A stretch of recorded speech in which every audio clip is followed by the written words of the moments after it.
Classics in Communities is about raising awareness across the UK about actually other projects that are going on as well, about funding that's available, about support and resources that are available. We want to make sure that everybody knows that classics, that the ancient languages at primary level are actually an option. I'm Evelyn Brekke and I live in Swansea. I work for Swansea University. What I'm most passionate about is that it opens up a whole new world. The ancient languages, the ancient cultures, they've shaped our world and our culture so much that we just need to know about this heritage in order to move on and actually learn from successes and failures in the past, so we can actually learn from those for the future, which is very important at this point.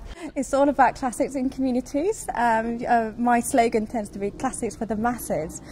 So it's basically trying to get like-minded people together to collaborate, to talk about their outreach projects, be it from the UK or internationally. People from all across the country and beyond talking about all the amazing things they're doing in schools to promote classics on a real range of subjects, from sex and history lessons to Greek in primary schools. My name is May Monsieur. I'm the Classics Outreach Officer at the Faculty of Classics at the University of Oxford. I'm Lorna Robinson, the Director of the IRIS Project, an educational charity which promotes classics in state schools.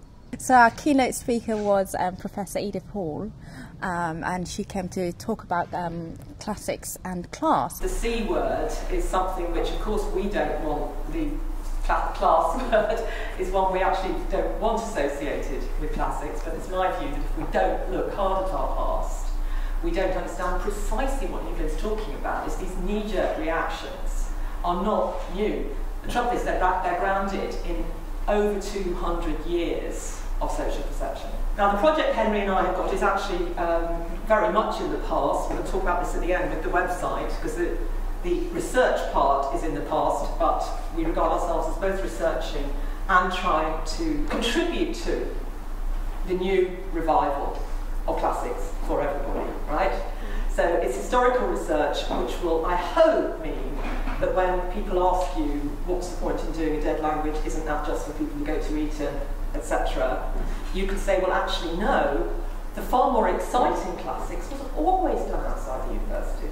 Michael Scott will be talking about his experiences with using film, all the documentaries, the wonderful documentaries he's been doing with the BBC, and travelling all over the world to present the ancient world to a wider audience. TV is, at its very basic, supposed to be entertaining as well as it is informative.